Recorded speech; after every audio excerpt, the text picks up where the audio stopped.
কৰিছিলো একেখিনি কথা আপোনালোকৰ সন্মুখত দোহাৰিছো মাত্ৰ বিধানসভা নহয় মাত্ৰ লোকসভা নহয় আমাৰ অন্তিম সপোন হল কাৰ্বি আংলঙৰ ভিতৰত কাউন্সিলটো কংগ্ৰেছে দখল কৰাটো হল আমাৰ সপোন যোৱা 10 বছৰত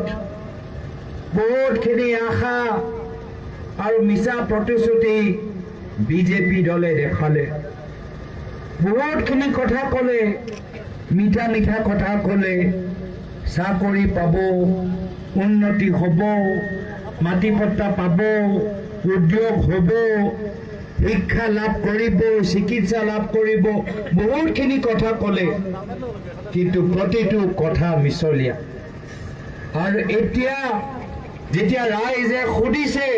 যে ক'ত গ'ল তোমালোকৰ কামৰ প্ৰতিশ্ৰুতি ক'ত গ'ল এতিয়া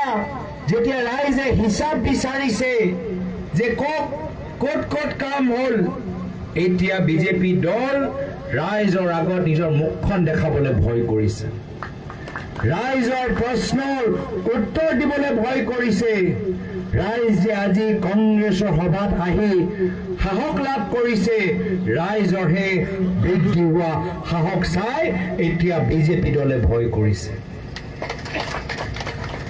আৰু সেই কাৰণে ভয়ত বিজেপি দলে কি কৰিব বিচাৰিছে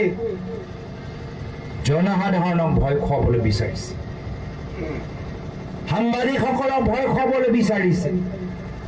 RTI কৰা মানুহবোৰক ভয় খুৱাবলৈ বিচাৰিছে ছাত্ৰ সংগঠনক ভয় খুৱাবলৈ বিচাৰিছে মহিলাসকলক ভয় খুৱাবলৈ বিচাৰিছে যুৱকসকলক ভয় খুৱাবলৈ বিচাৰিছে মই বিজেপি দলৰ নেতাসকলক বিনম্ৰ অনুৰোধ কৰিছো অসমৰ ৰাইজক কাৰ্বি আংলঙৰ ৰাইজক ভয় খুৱাবলৈ চেষ্টা নকৰিব ৰাইজৰ লগত কংগ্ৰেছ আছে ৰাইজক ভয় খোৱাতকৈ ৰাইজৰ পৰা ভয় খাবলৈ শিকক ৰাইজৰ পৰা ভয় খাবলৈ শিকক নিজকে ৰাইজৰ ৰজা নাভাবিব হিমন্ত বিশ্ব শৰ্মা ডাঙৰীয়া তুলিৰাম ৰঙাং ডাঙৰীয়া নিজকে ৰাইজৰ ৰজা নাভাবিব ৰাইজক ৰজা ভাবিবলৈ আৰম্ভ কৰক ৰাইজক ৰজা ভাবিবলৈ আৰম্ভ কৰক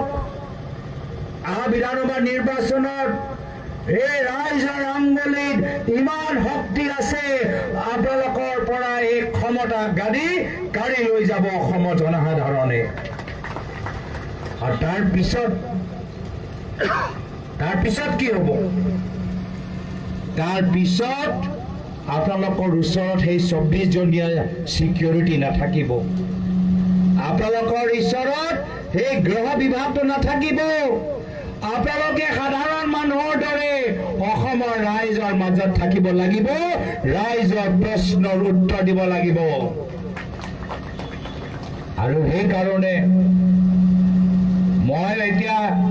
ভাবিছো যে যদি এতিয়া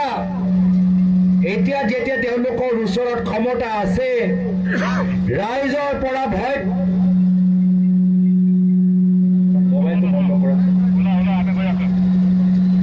এতিয়া যেতিয়া তেওঁলোকৰ ওচৰত ক্ষমতা আছে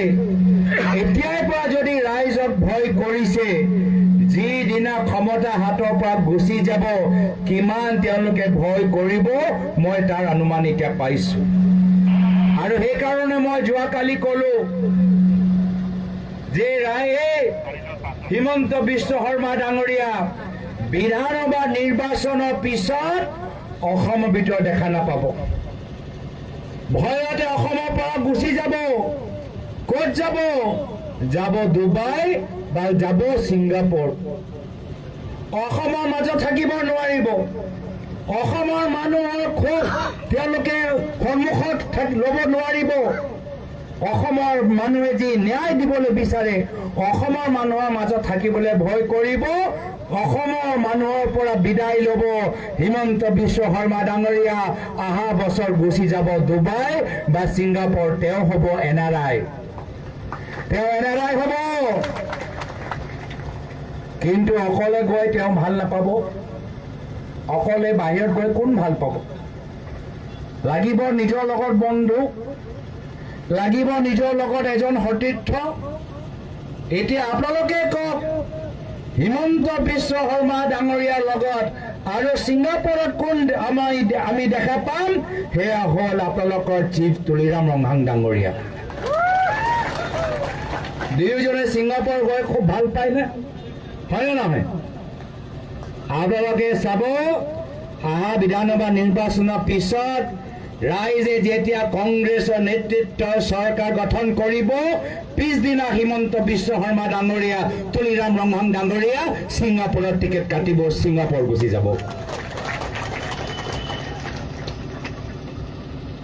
হাতত আছে 5 মাহ, কাম কৰিব লাগে,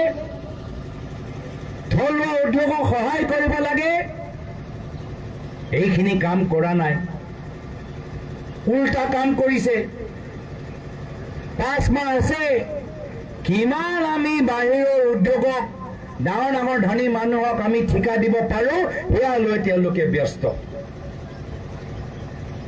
আজি তাৰিখত থলুৱা আমাৰ বাঁহ খেতি কৰা মানুহবোৰ আজি বাঁহ তেওঁলোকে বিক্ৰী কৰিব পৰা নাই। এই 5 মাহৰ ভিতৰত থলুৱা খেতিয়কসকলক সহায় কৰিব লাগে, বাঁহৰ এটা ভাল উদ্যোগ লগাব লাগে। বাঁহৰ উদ্যোগ লগোৱাতকৈ হাজাৰ হাজাৰ বিঘা মাটি দি দিলে আদানীক, হাজাৰ হাজাৰ বিঘা মাটি দি দিলে পতঞ্জলীক, কিন্তু আমাৰ থলুৱা বাঁহ খেতি কৰা মানুহক নিজৰ খেতি কৰা বাঁহটো আজি বিক্ৰী কৰিবলৈ দিয়া নাই। এয়া হৈছে তেওঁলোকৰ কাম। দিব লাগে মাটি পট্টা আপোনালোকক, কিন্তু 5 মাহ আছে, ক'ত নিজৰ পৰিবাৰৰ নামত মাটি কিনিব পাৰে, ক'ত আদানীক মাটি বিক্ৰী কৰিব পাৰে, ক'ত আম্বানীক মাটি বিক্ৰী কৰিব পাৰে, মাটি লৈ আজি তেওঁলোকৰ বেহা এটা চলাই আছে, বিজনেছ কৰি আছে, যাৰ ফলত বাস্তৱ সমস্যাবোৰ সমাধান হোৱা নাই। ল'ৰা ছোৱালীবোৰ এটা ভাল স্কুলৰ ভিতৰত পঢ়িবলৈ সুযোগ পোৱা নাই। গাঁৱৰ ভিতৰত জল জীৱন আঁচনিৰ কামবোৰ আজি ভালদৰে হোৱা নাই। VCDC যোগেদি যিমান কাম হ'ব লাগে হোৱা নাই। আৰু এই কাউন্সিলৰ ভিতৰত কাউন্সিলৰ ওচৰত যিমান শক্তি থাকিব লাগে, সেই গোটেই শক্তি আজি হিমন্ত বিশ্ব শৰ্মা ডাঙৰীয়া দিছপুৰলৈ গুচি আজি ৰিমট কণ্ট্ৰল যোগেদি কাউন্সিল চলাই আছে। সেইকাৰণে মোক মনত পৰে মোৰ প্ৰয়াত পিতৃ অসমৰ প্ৰাক্তন মুখ্যমন্ত্ৰী তৰুণ গগৈদেৱলৈ। তেওঁ অসমৰ বিভিন্ন জনগোষ্ঠী জনজাতি মানুহক সন্মান কৰিছিল, ৰাজনৈতিকভাৱে ক্ষমতা দিছিল। এয়া হ'ল আমাৰ কংগ্ৰেছ, এয়া হ'ল আমাৰ কংগ্ৰেছৰ আদৰ্শ। অসমৰ বিভিন্ন জনগোষ্ঠী জনজাতি যদি ৰাজনৈতিক ক্ষমতা পাইছে, যেতিয়া যেতিয়া কংগ্ৰেছৰ চৰকাৰ আছে, তেতিয়াই তেওঁলোকে পাইছে। যিহেতু কংগ্ৰেছ দলে বিভিন্ন জনগোষ্ঠী জনজাতিক সন্মান কৰে, ৰাজনৈতিকভাৱে ক্ষমতা দিবলৈ বিচাৰে, এয়া 6th Schedule হওক, অট'নমাছ কাউন্সিলে হওক বা ডেভেলপমেণ্ট কাউন্সিলে হওক, এইখিনি বিশ্বাস মোৰ প্ৰয়াত পিতৃ আছিল। সেইকাৰণে কেতিয়াও কোকৰাঝাৰ হওক বা ডিফু হওক বা হাফলং হওক, কেতিয়াও জনজাতি আমাৰ